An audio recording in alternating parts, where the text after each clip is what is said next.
welcome back to the CTO Playbook, the podcast dedicated to helping CTOs excel. In this episode, I'm talking about leading leaders, primarily aimed at larger engineering organizations. We're looking at some of the lessons from very successful CEOs on company leadership and applying them to engineering leadership. I'm going to paint the picture of an awesome large team and then break down how we can get to that position in our own unique way. I'm your host, Adam Horner. As a coach for CTOs from startups to enterprises, I empower tech leaders to escape the cycle of lurching from crisis to crisis and build the skills to lead with confidence, clarity, and purpose. I provide practical, personalized coaching tailored to the challenges faced in your organization, helping each CTO shift from reactive problem solving to proactive, strategic leadership. I help each CTO forge their own path for growth, allowing them to delegate confidently, align engineering with the business, and fully step into their role as a trusted, respected peer at the executive table. This podcast enables me to bring some awesome playbooks to you and the many CTOs that are looking to broaden their knowledge base.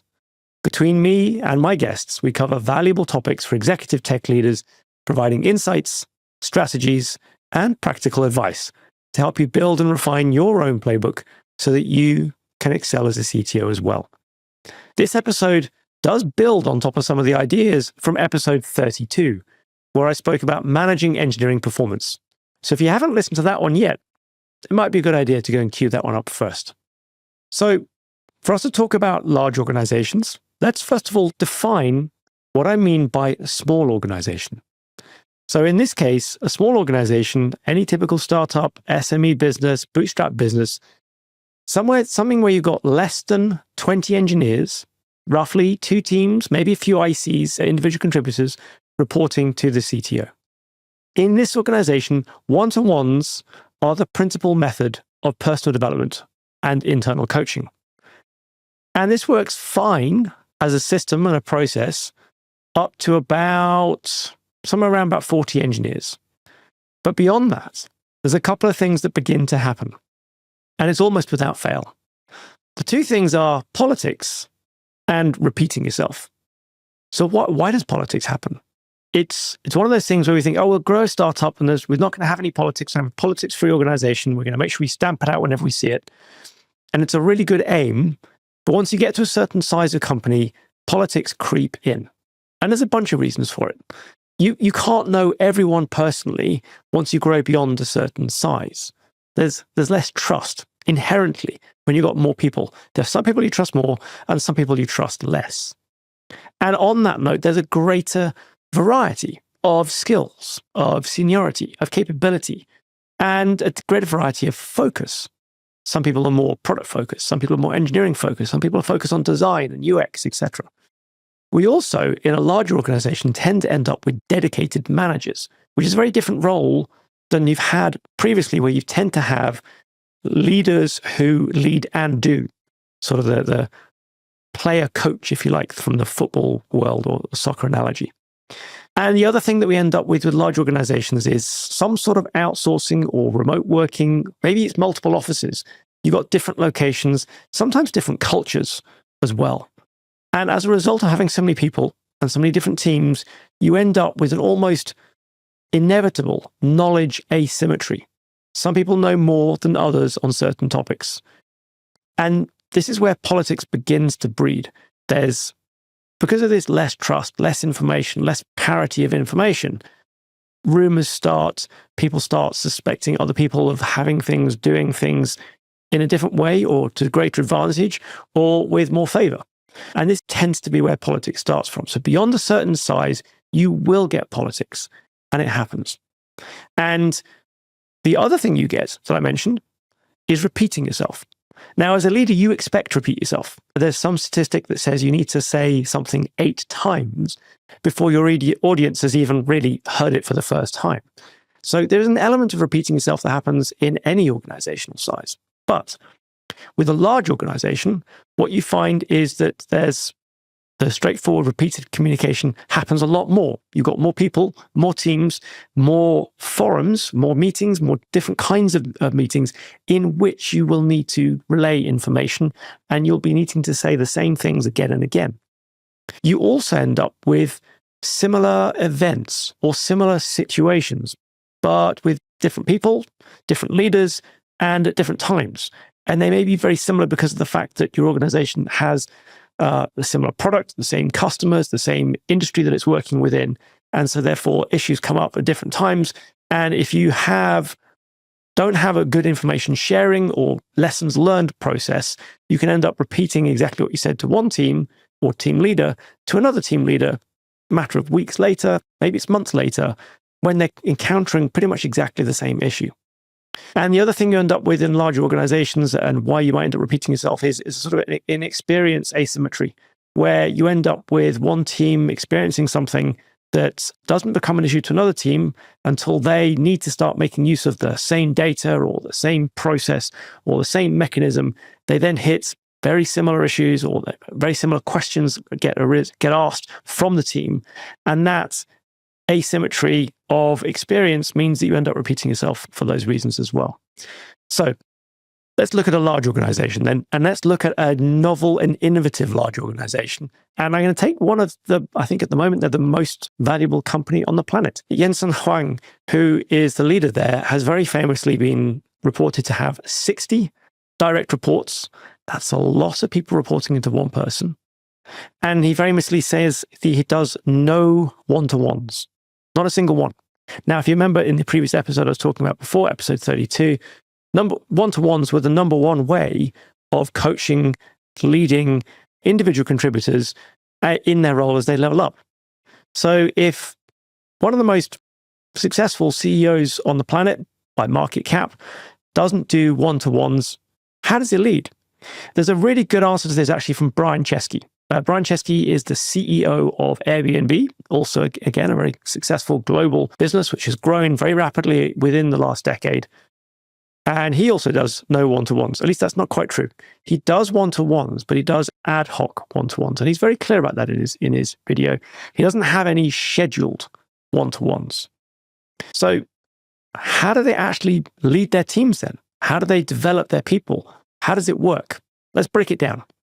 The basic version of it is that instead of doing direct one-to-one coaching, they're doing group coaching with the idea that when one leader encounters a challenge, the whole group, the whole leadership group will help debug, resolve, come up with suggestions for how to fix that challenge.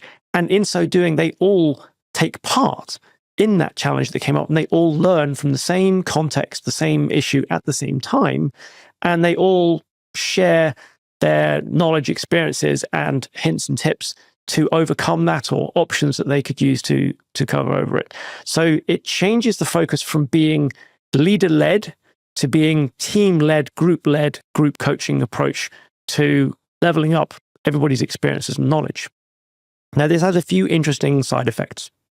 Number one, there's a shared context that is much wider in scope than you have when you're leading with a lot of direct one-to-one, point-to-point relationships. There is a very open feedback mechanism because you're literally saying it to the entire peer group. If you're one of those leaders in that group, when you give feedback, you give the feedback so everybody can hear it. So one of the rules of smaller organizations, leading organizations, is that you tend to say that you will praise in public and criticize in private. Well, suddenly this sort of group coaching approach changes that quite clearly because the feedback now is coming in a shared forum. In theory, a trusted forum, but in Jensen Huang's case, 60 people. That's quite a large team. It's quite a large group of people. On the flip side, you also get peer support. So all of your peers are able to support you at all times as well. So you can go to any one of them at any point. There's a much more shared context, and you can go to them for direct help. There's also a shared ownership of the change management process because everybody's involved in all of the change management. Everybody is aware of all the change evolutions that are ongoing. And so therefore, everybody owns a part of the challenge. You can't say, oh, I didn't know about that, not my issue, because you did know about it, because it's a shared environment. And so therefore, there's a very strong alignment of those leaders. And that strong alignment is actually essential to make this work. In fact, what this does is it breeds a very high trust environment. The other thing that it does as a side effect is that it creates little room for unchecked politics. There will always be some politics, but the group itself will begin to self-moderate the amount of politics that are allowed because most people don't tolerate that much politics. And if everybody has ubiquity of information, especially around the leadership, the amount of unchecked politics that can happen, rumors, accusations, conversations that happen behind closed doors, is reduced so much that the politics tends to reduce significantly in line with that. Now, there's a few things that help make this work as well. The direct reports of the CEOs of both of these organizations are themselves senior, experienced executives who are leaders of leaders. So they are people who can self-manage, self-learn. They've been in this role or kind of role for quite a while themselves. And the other thing that they're both very clear on is that one-to-ones still do happen, but they're not scheduled. So one-to-ones at this level, when they happen, they're ad hoc. And they operate as normal between ICs and team leads further down the organization. That doesn't change, but that's not mentioned in many of the interviews that they're in. So it leads a lot of people to assume that there's no one-to-ones done within the organization. And that simply isn't true. There are one-to-ones done, scheduled on a regular basis between individual contributors and their team leads. But at the executive level, at that high level, they're ad hoc and only as needed. And that is, again, part of the trust that's delegated down to them. So if that's the way that a big organization runs its executive team, and a small organization is running with a more, let's call it a more traditional approach of one-to-ones and a quarterly summary of that and so on. Then as a CTO, what can we learn from the executive teams of these very successful large organizations to apply to our engineering leadership team reporting into the CTO? What happens if we try and run our team much more like the CEOs run their executive teams? Well, it works, and you can get most of the benefits listed above that we just went through before, but there are some challenges. So you get the open team-wide meetings for strategy, for planning, for project management, for incident management, or crisis management. You can end up with an imperfect implementation of it from what you'd expect by looking at NVIDIA or looking at Airbnb. Why is that then? Well, one of the main reasons is because we've got very different levels of experience and skill. Typically, if you sort of think about it in terms of levels, in terms of people leveling up, then you would maybe use the Radford scale or something like that. You'd think that in general, then the people in the organization reporting to the CTO are going to be 1, 2, or more levels down from those seasoned executives on average. And you've got some people who would be first-time leaders, perhaps. And so there may well be leaders within that group who still rely on one-to-ones for various reasons. Maybe they've literally just become a leader. They haven't been able to transition away from that to the coaching because it takes time. There's some skills that often are not picked up through that journey through engineering that leaders coming from other departments, sales, marketing, operations, will pick up on their route through. Skills like selling, skills like storytelling, skills like understanding the finances.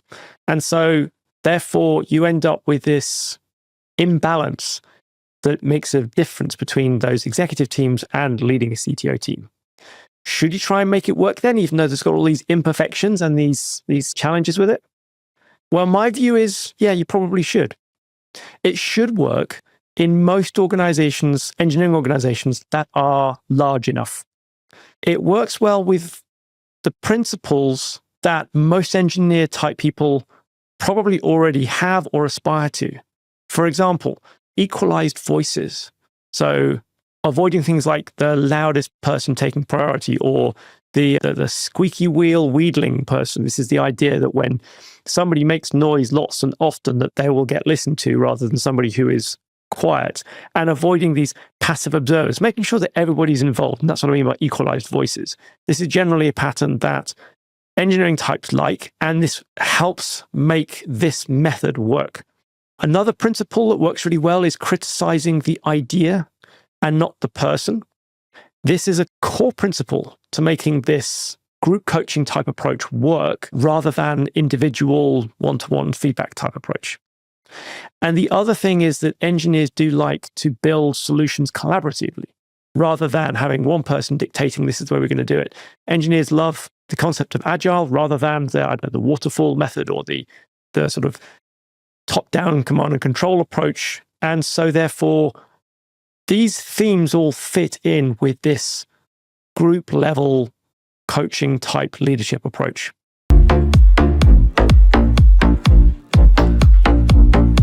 Hey everyone, quick question for you. Have you ever thought about starting a video podcast like this one? I want to introduce you to the team behind my show, Podigy. This podcast has been one of the best marketing tools for my business. And thanks to Podigy, all I have to do is record. They handle everything else.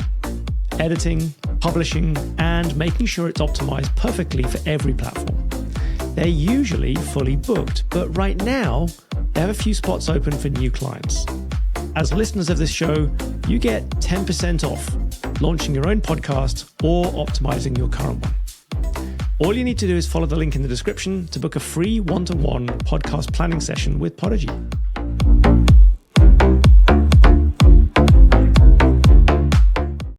So if it's worth striving for, and it should work in theory, and yet we've got our one-to-one based leadership team, and we want to migrate from that over to the group coaching approach, how would we go about it then?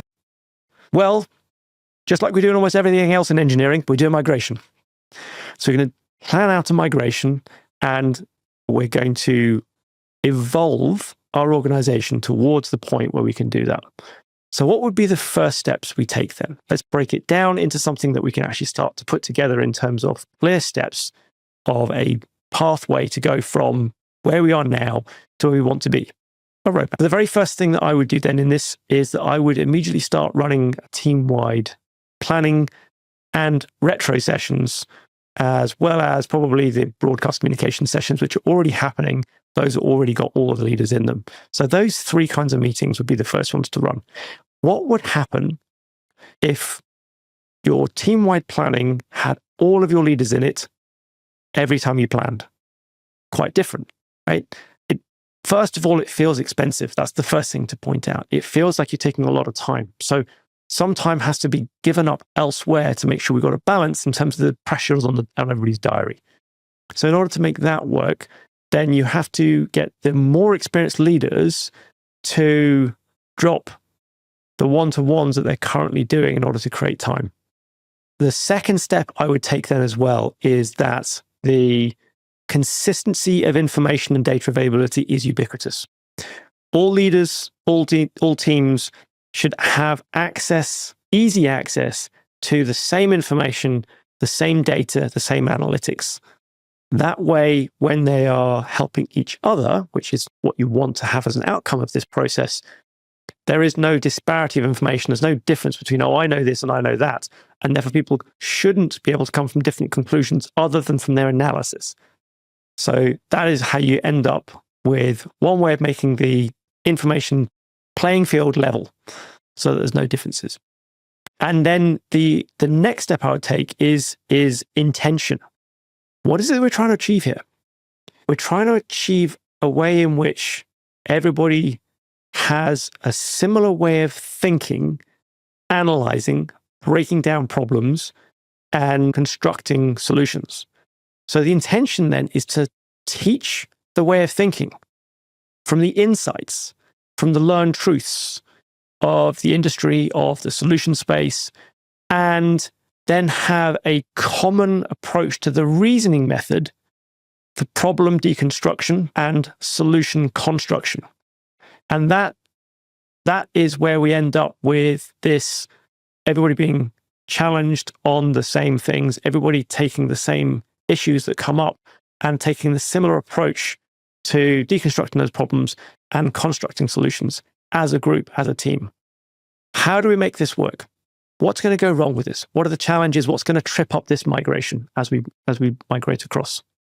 One of the things I think is going to come up is going to be the expectations of where improvement comes from personally, personal development, And so therefore, setting the expectation early that there is a self-management of personal development and the ownership of personal development is on each of those leaders of leaders rather than on the CTO or the person who's at the top of the tree, so that there is a distributed personal development approach and that it's a shared learning environment so that everybody learns from everybody else's stumbles, challenges, mistakes, and crises. I think for the most junior leaders that you've got, some of them are still going to be in that area where they are missing a whole bunch of leadership skills, experience, and backgrounds that makes this easy and seamless for them. So for those people, you're probably going to still need to do weekly one-to-ones, just as you would do for an individual contributor. The same approach. They've got things to learn. They need to develop fairly quickly. So weekly one-to-ones are still going to be necessary. But hang on, doesn't this break the model? It kind of does, but we're looking at this as a migration, right? So we're going to end up with a scale with our most experienced leaders of leaders on one end who are self-managing, self-coaching, and are learning from the group experiences and using their own discretion to grab an ad hoc one-to-one when they need it, when something comes up and it warrants a direct conversation.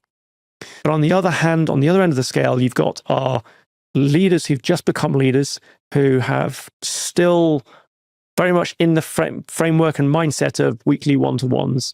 And you've then got a scale in between where you've got your variety of different leaders at different levels of experience and education and knowledge that they've got so far.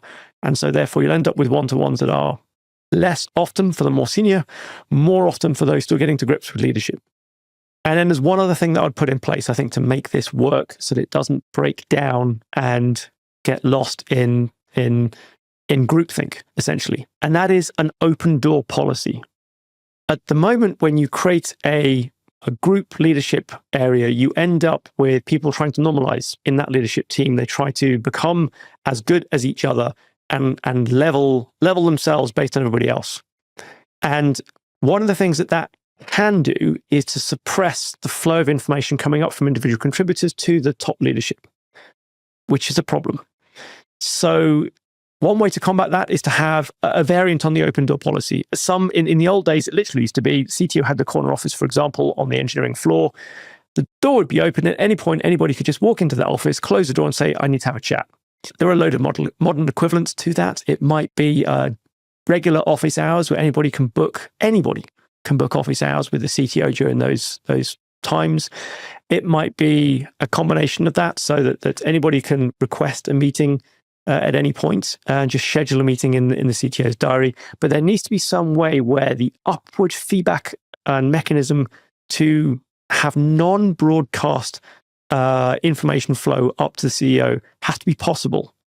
And that should be at every level as well. So it shouldn't just be the CTO who's got the open door. Each of the leaders within that group should have the same approach that anybody can come and approach them, because that way you can end up with basically whistleblowing becomes possible, which can get shut down if you just got that leader of leaders. So what are we going to expect then? If we've made this transition, we've got our leaders of leaders who are using the group planning, coaching, and feedback mechanisms in order to help each other, guided by the CTO. What next? What can you expect? What's going to be the outcome of this? You can expect rapid improvements, probably, to the quality and consistency of the leadership team with the open forum approach in place. However, politics, we mentioned politics at the beginning. Politics can still come up, can always come up. It always is always a thing in a large organization. So therefore, as a CTO, that's one of the few things that you need to stamp out ruthlessly and predictably. And that comes to, well, what is politics? What's politics, and what's uncomfortable politicking in one organization may be the MO, the way of working, the modus operandi in another organization. So if there aren't company values defined at the organization level, define them at the engineering level. That helps to define what is and what is not politics, what's normal behavior and what's uncomfortable. define that, and then enforce it as a CTO. And that way you don't end up with any of these uncomfortable politics that people don't like and don't recognize. The other thing that you'll find is because engineering leaders suddenly level up very rapidly when they're learning from each other in this open forum, it can be quite brutal. And for leaders who are newly promoted, they've got a mountain to climb now. They need extra support. So that process of migrating from one-to-ones up to this group coaching and very frank feedback and open collaboration can be quite uncomfortable. So make sure that those people are supported, because that can be a challenge. Scheduling drop-in sessions in your diary, making sure there's feedback mechanisms to come from individual contributors, maybe even there's an anonymous feedback approach, can make it easier for people to give feedback from the trenches, from the lower point. One of the CTOs I interviewed recently said he called it CTO coffee. Really simple. No agenda meeting where people could at any point just go and have a chat with a CTO to just feedback on anything they'd like to. And I think the other thing that is going to be powerful as well is to make sure that when you're in those group meetings, it's very easy as the CTO, when things are working, when things are going nice, the process is running, you can sort of sit there and relax and almost switch off, because the group runs itself very well. They're all looking after each other. They're all supporting each other. But if you get lazy, you can end up with this sort of groupthink setting in where everybody's nodding the same. Everybody's being very normalized in the way that they behave, the way that they think, the way that they present things. And you end up with a lack of friction. And so therefore, one of the things that you need to do is to make sure that the challenging and leveling up continues all the time, and that it doesn't end up with this sort of comfortable, stale, unchanging organization. That wasn't the reason that you put this in the first place. And one simple trick that I've seen used well by one organization is that the CTO there would deliberately change who spoke first in every meeting. And that shuffled things up enough in every meeting that it meant that things never got too comfortable. If it all works, what have you got? One of the strongest leadership teams you've probably worked with, probably one of the largest organizations you've ever worked with as well. Again, this does tend to work best in larger organizations, 50, 100 people in the engineering team or larger. So can we break this down into a simple set of steps then? I've tried. Here we go. So the number one thing on this playbook is only apply this once your organization is big enough to actually have some of the problems of leadership at scale. Again, make changes to fix problems, not for the sake of them. So are you seeing rumors flying around? Are you seeing information asymmetry? Are you seeing contradictory decisions in similar situations? Are you seeing unchecked politics? These are the warning flags that maybe you need to change the way that the leadership structure is working to level things out and try and even things up. If you're going through hypergrowth, this is not the time to employ this. Hypergrowth benefits from having a level of isolation between groups and areas so that you can rapidly add people to an organization. So that's the one exception to large organization where I'd say, don't do it during hypergrowth. It probably will be more work than it looks like it will be.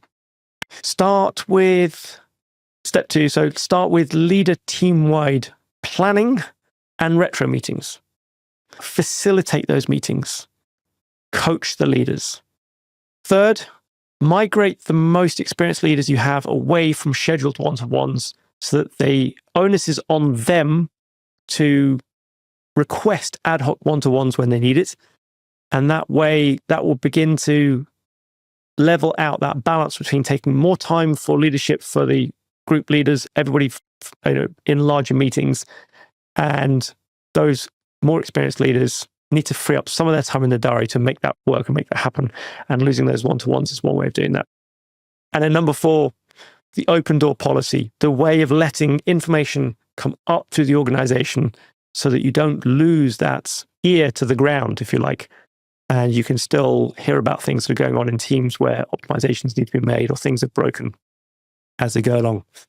Hopefully, if you do that, you will find that you end up with a strong, rapidly learning, very senior leadership team who are constantly challenged and very effective. a ubiquitous leadership style and good results. I'd love to hear how you get on with it. As always, keep leading with impact, and I'd love to hear your feedback. Thank you very much for listening all the way through to the end. Just before you go, I'd like to ask you for one thing in return for putting together all these episodes of the CTO Playbook podcast for you. Please leave a review. Wherever you're listening, whether that is Apple Podcasts or Spotify or whichever platform you're on, leaving a quick review will help more CTOs find the podcast and enable me to create more great episodes. Thank you for listening, and I'll see you on the next episode of the CTO Playbook.